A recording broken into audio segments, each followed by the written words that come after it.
Je pars du principe que la fonction SI et les informaticiens au départ et entre guillemets les ingénieurs ne sont pas des grands communicants. Chaque fois quand j'arrive et quand je prends une fonction, je rassemble les équipes, je dis on va communiquer.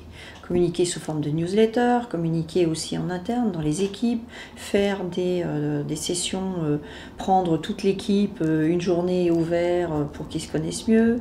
Enfin, tout ça sont des choses où il faut vraiment travailler. La communication aussi, c'est avec le métier.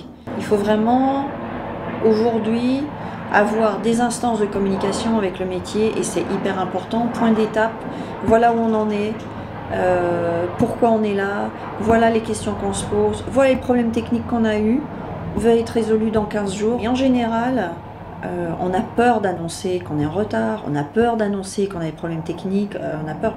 Et ce que j'ai toujours essayé de dire à mes équipes, je dis mais je m'en fiche que vous soyez en retard, je m'en fiche que ça ne marche pas.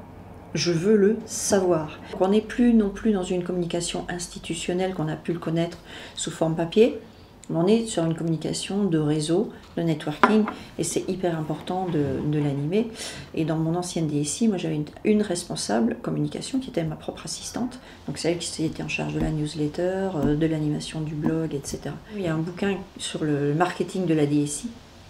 Ça rejoint un peu la communication, mais je pense que ça va plus loin, c'est se marketer, donc avoir vraiment une politique déjà par exemple de trouver un nom à l'équipe IT quand il n'y en a pas, de trouver les noms à des projets importants, de communiquer, de voir les instances aussi, on oublie souvent les instances déléguées du personnel et autres.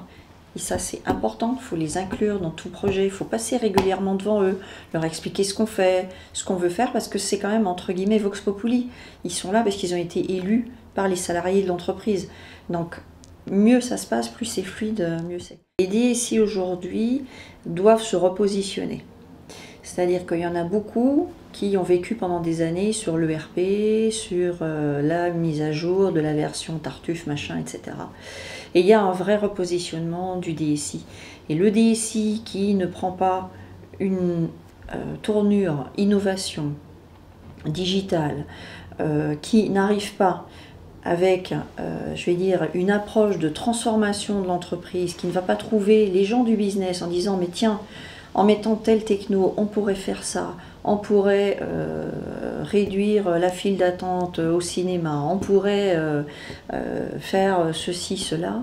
Le DSI qui n'a pas cette démarche-là innovateur, forcément, il va se voir couper l'herbe sous le pied. Quand on dit « bah oui, mais de toute façon, c'est pas au DSI à décider », très bien, c'est le métier qui doit décider de la stratégie marketing sur le net. Oui, mais aujourd'hui, c'est le DSI qui a les outils et qui a les moyens techniques pour faire en sorte que ça marche. Et il peut aussi être force de proposition vis-à-vis des métiers. Ma conviction, c'est d'avoir une cellule innovation, 2 ou 3 personnes, une petite cellule de gens qui sont peut-être des architectes aussi, des architectes du SI, mais qui ont une appétence à aller vous fouiller les petits trucs, à aller sur tous les forums du net, à voir arriver les trucs en disant « tiens, j'ai vu ça, qu'est-ce que t'en penses ?» etc.